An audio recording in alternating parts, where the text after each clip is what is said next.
Hello everybody and welcome back to another video. Today I'm watching What's Wrong with London's Boroughs by Mapman. I watched a video about how the 32 boroughs were named and created, and I'm guessing that this is a continuation to that video, so let's watch it. Link to the original video will be down in the description below. In the previous video, we discussed in excruciating detail how London got divided into boroughs, why there are 32 of them, and how they all got their names. But this time, I want to discuss the present. What is a borough? How can you tell which borough you're in just by looking around? Well, a borough is an administrative region runs right through your back garden. in Greater London.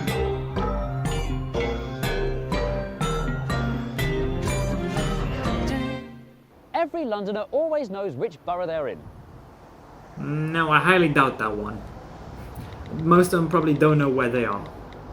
Well, okay, maybe not most, but it's probably only a smaller amount who actually know where they are. A small handful of geeky Londoners always know which borough they're in. So how, just from looking around, can you tell? You might walk past a welcome sign. This is where some boroughs like to show off there's with just extra signs info, like for the fact that they put Pretty the community easy. first, or You who could they also used to look on a be toying with map. before the names got scratched off. Enfield uniquely puts welcome signs outside their train and tube stations.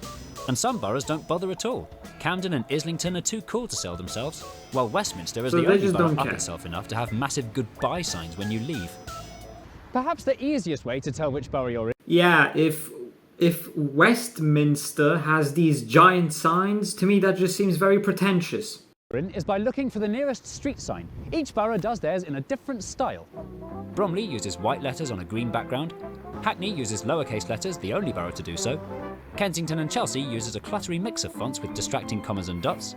Tower Hamlets uses a rather ugly variant of Times New Roman with Why not slightly just keep it inconsistent simple? kern pairs. White Islington uses a background humanist sans with serif a with black wide open apertures, oblique terminals, and almost no stroke font. contrast. Ealing uses a slab serif Clarendon with large X-height Black pronounceable letters, terminals white and short background. ascenders Oh, and this looks descenders across disgusting. lowercase, That's which an looks more old one. Old West than West London. Camden uses Franklin Gothic extra condensed, badly suited for legibility given the slim counters, barely curved bowls, and overall heavy stroke width, the extended characters in the borough logo creating an almost sarcastic contrast.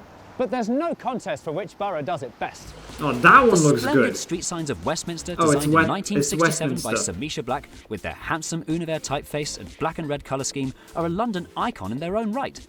Which rather unhelpfully means they're unofficially I feel copied like all over Westminster London and the rest cares of a the bit world, too much sometimes about turning up in the most people far-flung, knowing that un-Westminstery they're in places. Westminster. There are more clues to tell you which borough you're in on rubbish bins, public buildings, the back of traffic Why wardens' is uniforms, he and so doing on. this? Every borough has an Was this like his job while he was just doing YouTube as a hobby? Or is he just doing a bit? expensively designed logo, and once you start looking for the logos, they turn up everywhere.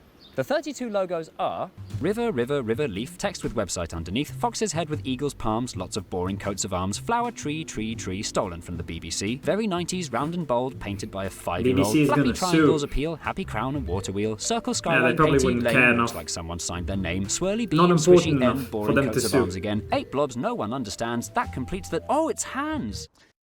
Those are not hands, there's M, no boring way. coats of arms again, 8 blobs no one understands, that completes that, oh Okay, I guess I can kind of see it. I guess, like, that part would be the thumb.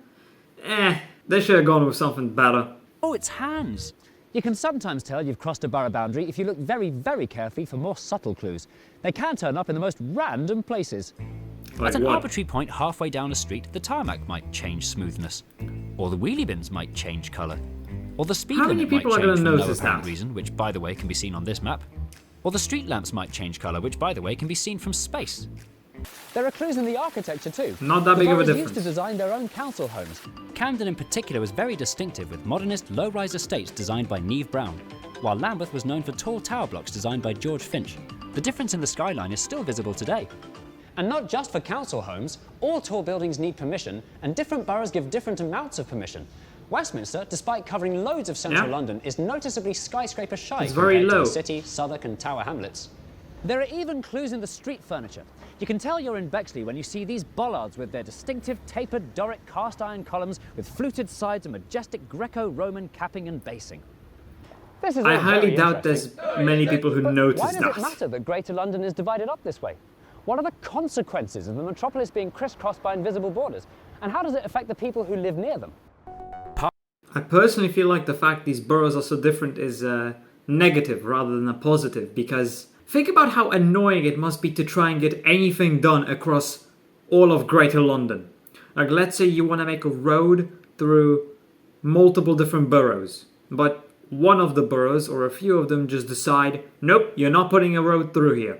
And what, they just have to stop the entire construction then? To me, it seems a bit stupid because one borough could stop something from being built across multiple just because they said nope. I feel like there should be some sort of authority that controls or at least oversees all of Greater London. They listen to the different boroughs, but they have the final say of what gets built or what doesn't. Parking problems. At least if Boroughs are we're in charge talking of about permits, like meters and fines, bigger things. and it's not uncommon for a street to be in a different borough on each That go side. through multiple Residents in boroughs. Palmerston Road, Enfield, can never find a space because the neighbours on the Haringey side park here for free instead of paying for a permit. Cycling Free across a parking. borough boundary can be dangerous. You can Seems often a tell bit you've done broken, so but when your bike lane okay. promptly stops. Or, in the case of Cleveland Street, where Camden meets Westminster, swaps terrifyingly to the other side of the road. Oh god, Residents no. of Southwark can use their public swimming pools for free, which is a kick in the speedos for residents of Lambeth who live much closer but have to pay full price. Some neighbourhoods get That's kinda neglected as a dumb. result of being split between more than one borough. What, after all, is the incentive for spending loads of money to improve half a high street? And some areas get forgotten about on purpose, like this popular spot for fly tipping. Because it's on the border between Croydon, Merton So you just have a and Sutton, garbage all pile? three councils claim it's not their responsibility, while the pile continues to Okay, so there's just a giant garbage pile in between three boroughs because nobody wants to accept the responsibility to clean it up. You know, the people who are in charge of these boroughs could show a little bit of initiative and actually clean this up. Would it really be that difficult to cooperate? It's just three boroughs. It's just three. I don't think this should be anything difficult. This should be very easy and quick to do. But apparently they think differently. fill up with tyres, rubbish bags and middle-aged men. You don't have to live near a border to be annoyed about the boroughs doing things differently. All sorts of rules and regulations vary depending which borough you're in. I'm annoyed, and I don't even live in Westminster has Britain. the cheapest rate of council tax in London, while Camden next door charges nearly double. More seriously, the waiting list for social housing varies wildly by borough because of both the amount of housing available and the different eligibility criteria each council decides. You can't say unfairer than that. And perhaps most bafflingly of all, It's time to play Wrong Bin! Foil in Enfield. Food waste in Barnet. Clothes in Ealing. Tetra Packs in Okay. Southwark. Ooh, bad luck! That's the Wrong Bin! Yeah, that would be kind of confusing. Clearly, the way the capital has been carved up is causing chaos. How have the boroughs been allowed to act so differently from each other? To understand how this absurd arrangement came about, we need I'm to guessing look back there's just to no our greater history. authority. when the 32 boroughs were first set up in 1965, they were part of a two-tier system. The boroughs were in charge of personal local services like schools, parks, libraries, leisure centres, social care, waste collection, street cleaning, lampposts and dead bodies. But strategic Yeah, that's how it should be, big just the things that smaller affected the things. whole city at once, like transport, housing, planning and fire and flood prevention, were run by a super umbrella all-powerful mega building called the Greater London Council. That's how it The should be. GLC was a sometimes guessing controversial they failed. organisation. Sat across the river from the At Houses their of Parliament, jobs. the GLC, under its left-wing leader Ken Livingstone, was often at odds with the National Conservative government led by Margaret Thatcher. They had a habit of displaying huge anti-government banners on their building. By 1986, Thatcher had had enough, and she had the GLC abolished. Okay, abolishing an institution that is supposed to manage all of Greater London just because they were putting up propaganda posters that were anti-government is a very stupid thing to do. The 32 boroughs suddenly gained new power and independence, and they continued to drift further and further apart. And that's So how now they're London was getting more run from then on. independent. 32 separate entities with no central coordination, no direction, no vision, no purpose. Until In That's 2000, not the way the to sort do of things. Labour Prime Minister Tony Blair, who was very fond of giving regions more autonomy, decided to give Greater London a present. A directly elected Mayor of London, in charge of transport, police, fire and emergency planning, arts and culture, environment, housing and some streets. Okay, Unfortunately good. for Tony Blair, the man Londoners chose to be its first mayor Was his worst frenemy, the former leader of the GLC. Ken Livingstone was back. As I was saying before I was so rudely It's like nothing interrupted. changed. Since the job was said created, that. the three Mayor of Londons have brought the capital together with brave innovations that might not otherwise have been possible, like the congestion charge, the hire bikes and the ultra-low emission zone. But the Mayor's power only goes so far, because despite having the vision, the mandate and the budget, it's the 32 boroughs who are still in charge. The boroughs still have So the boroughs gained a lot of autonomy, and they didn't lose it when the mayor came into play. Have lots of the powers they gained in Should have kept the 1986, council. and this is what often causes friction and disagreements. For example, the Mayor Sadiq Khan promised to build a safe cycle superhighway Why from was he central so London all the far way out to of Acton. frame? But in the end, it only went as far as Lancaster Gate, because Kensington and Chelsea Council wouldn't allow it through their anti-cycling. This is exactly what I was talking about earlier. Building a road through multiple different boroughs, but one just says no and stops the entire project. Except they actually did build it, at least part of it, but they just couldn't continue. See, that's stupid. That's dumb as hell. Backyard. Similarly, Sadiq also promised to ban traffic from Oxford Street, transforming it into a world-class pedestrianised shopping destination. London has overwhelmingly backed the scheme, but Oxford Street belonged to Westminster Council, and they put a stop to it, claiming that the locals were opposed to it. That seems like an abuse of power to me. The people who are in charge of the borough should work for the people. So if the people want this, they should have gone ahead with it. But instead they stopped it because apparently the people didn't want it. Yes, very democratic. So, is the current system fit for purpose? Should some powers be taken away from the boroughs and given to the mayor? That's quite tricky to answer. Yeah. Deciding who should have the last word on any matter, the local council, the city. I feel like the boroughs have a bit too much or autonomy. indeed supranational continental trading bloc is very subjective indeed and depends what flavour you like. The fact that they have so much autonomy definitely stops a lot of projects, just like the one with the road and this other one with the street, the traffic thing. There should be a greater authority who actually makes the final decisions. I know there's also problems with that, but no system is perfect. But this system definitely could be improved if they just had something that controls all of Greater London, like the London Council. Your politics. Perhaps there'd be fewer conflicts if there were fewer boroughs. Councils looking to save money are increasingly merging services with their neighbours. So, should we do the same as 50 years Might ago? as well and just make the merge boroughs boroughs bigger then. again? If that did happen, I wonder Just if anyone north and would really south. mind. Does your local borough inspire pride or loyalty? Just keep merging the boroughs until eventually you'll just have one borough called Greater London. And it's just the whole thing. Now, you don't have these conflicts anymore because it's all just one giant borough. And if you're already having the same services, what's the point of even keeping them separate? Or rivalry? What's a borough?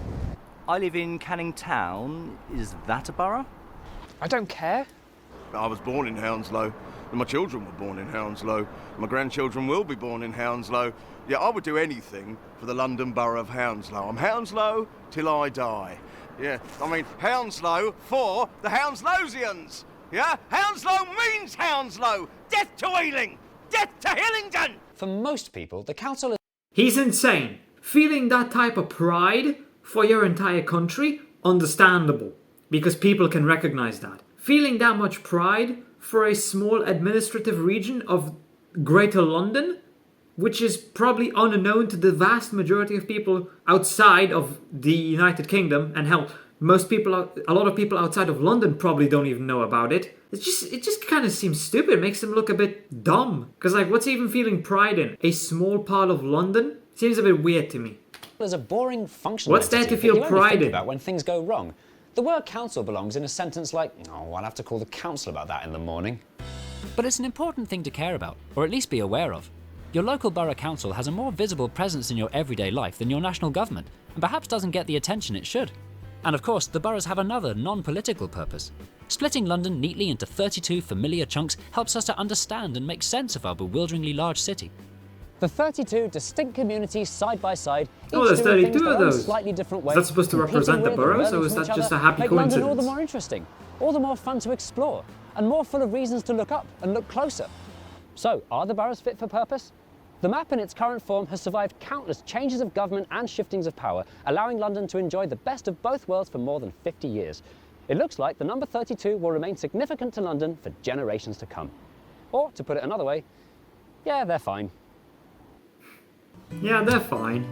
I feel like at some point they're going to start merging boroughs again and making it less. Or at least the boroughs' powers will be reduced. But I guess it doesn't really matter all that much. Especially for me, since I don't live in London. What goes on there does not concern me in the slightest. From this video, the only thing I really learned is that the boroughs, they're okay. They're not exactly great, but they're not terrible. They're just okay. And who knows what the future will bring for them. Anyway, I hope you enjoyed the video. If you did, consider subscribing and leaving a like. If you're interested, why not watch this video right here? And with that, I hope I'll see you in the next video.